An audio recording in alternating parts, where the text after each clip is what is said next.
Hello friends, today we will do question answer of directions. Answer in one words. इसमें दो question answer हैं, एक C part और एक डी पार्ट। सी में आपको वन वर्ड आंसर देना है। When you face the rising sun, which direction is to your right and to left? जिधर सूरज है, अगर आपका फेस उधर है तो आपका जो राइट हैंड है उधर कौन सा डायरेक्शन होगा और लेफ्ट हैंड की तरफ कौन सा डायरेक्शन होगा। तो जब हम लोग सूरज की तरफ मुंह करके खड़े हो जाएंगे तो फेस की तरफ ईस्ट, बैक की तरफ वेस्ट, लेफ्ट हैंड की तरफ नॉर्थ और राइट हैंड की तरफ साउथ होगा। तो पहले राइट पूछ रहा है तो आंसर इज साउथ, फिर लेफ्ट पूछ रहा है तो answer is north. What is used to represent the ratio between distance on map and distance on the ground?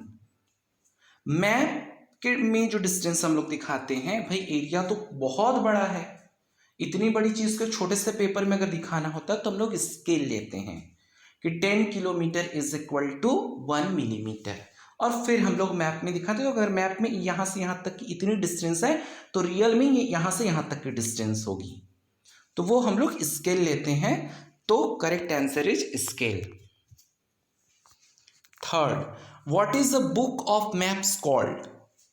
Maps की जो बुक होती है उसे क्या कहा जाता है? Atlas. What do symbol represent on a map? Symbols map में क्या रिप्रेजेंट करते हैं? सिंबल्स किसी रियल ऑब्जेक्ट को रिप्रेजेंट करते हैं। Draw a road sign that shows no horn. तो इस तरह से नो हॉर्न का शाइन होता है कि इस तरह से बना होगा और उसको हम लोग एक लाइन से क्रॉस कर देंगे कि ये नहीं बजाना है, यहां पे हॉर्न नहीं बजाना है, no horn. D, answer the following questions. अब आपको आंसर वन वर्ड में नहीं डिटेल्स में देना है। What is the importance of sketch? Sketch का क्या इंपॉर्टेंस है? Sketch gives us rough idea of a place and helps in locating a place. Sketch जो है वो किसी जगह के बारे में एक रफ आइडिया बताता है और हमें किसी प्लेस को लोकेट करने में मदद करता है। जैसे इंडिया का मैप दे दें और कहा जाए कि इसमें लखनऊ लोकेट करिए, दिल्ली लोकेट करिए, कलकत्ता लोकेट करिए, तो वो आप स्केच से आसानी से कर सकते हैं। It guides us with words like right left, front back and gives some landmarks. इसमें लेफ्ट राइट की शाइन बनी होती है, फ्रंट बैक का शाइन बना होता है एरो से, और साथ ही में इसमें लैंडमार्क्स भी दिया होता है जैसे petrol pump, office, school, hospital, temple, cinema hall etcetera. What is the difference between a map and a sketch? एक मैप और एक स्केच में क्या डिफरेंस होता है? Map, a map is an exact drawing of a place and drawn to scale. Map जो होता है किसी भी जगह की एग्जैक्टली ड्राइंग होती है और वो स्केल लेकर किया जाता है कि 10 kilometre is equal to 1 millimetre in map. Sketch is a diagram drawn from memory and gives us a rough idea of a place. मतलब कि आप कहीं घूमने गए और आपको एग्जैक्टली नहीं पता है, लेकिन आप वहां पे घूम के आए हैं तो आप उसका एक रफ आइडिया बता दे रहे हैं कि देखो वहां ऐसा रोड पड़ेगा, इतनी दूर जाओगे तो शायद वहां पे ऐसे है तो तुम पहुंच जाओगे। तो एक रफ आइडिया वहां पे देगा केवल अपनी याददाश्त के बेस पर। List 4 problems that you can face if you do not know directions.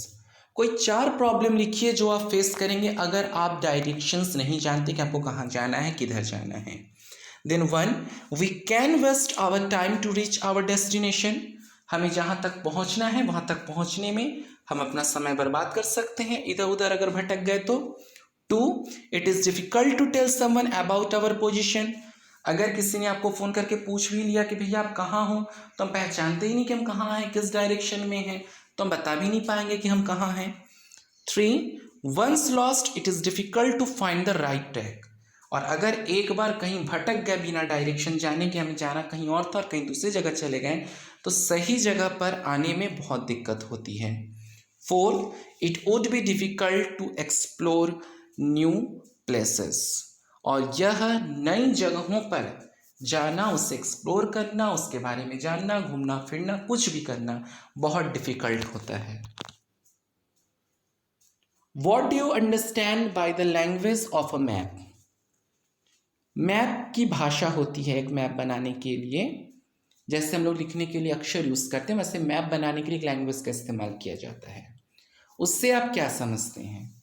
Why is it important to use same map symbols all over the world? और वर्ल्ड में हर मैप के लिए एक ही लैंग्वेज क्यों यूज किया जाता है? हर मैप एक ही लैंग्वेज से क्यों बना होता है? Now, language of map, the symbols used in the map representing different things and different geographical situations is called language of map. Map बनाते समय हम लोग अलग अलग चीज़ों को रिप्रेजेंट करने के लिए माउंटेन्स को, वैली को, रोड को, वाटर को अलग अलग सिंबल्स यूज करते हैं, अलग अलग कलर यूज करते हैं। तो यही लैंग्वेज ऑफ मैप कहलाते हैं, यही सिंबल्स, यही colours. Maps use the same language all over the world so that everyone can read any map anywhere. Map में पूरे ऑल ओवर वर्ल्ड में एक ही लैंग्वेज इसलिए इस्तेमाल किया जाता है कि किसी भी मैप को कोई भी कहीं भी पढ़ सके। ऐसा नहीं कि हिंदी में है, कहीं इंग्लिश में कोई चीज़ लिखी है, कहीं आपकी रशियन में लिखी हुई है, फ्रेंच में लिखी हुई है, तो ये लोग क्या करते हैं कि भाई समझ में नहीं आ रहा इसलिए तो इस लैंग्वेज में लिखा हुआ है।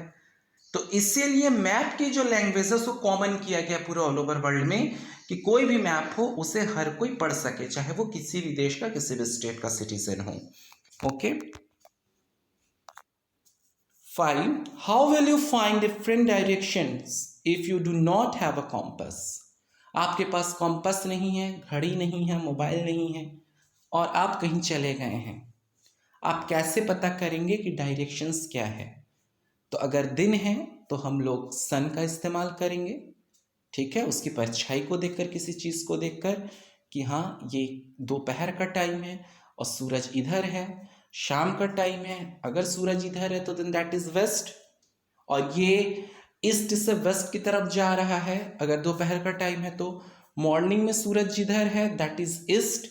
इस तरह से यही चीज़ हम लोग रात में मून से भी पता लगा सकते हैं, ठीक है।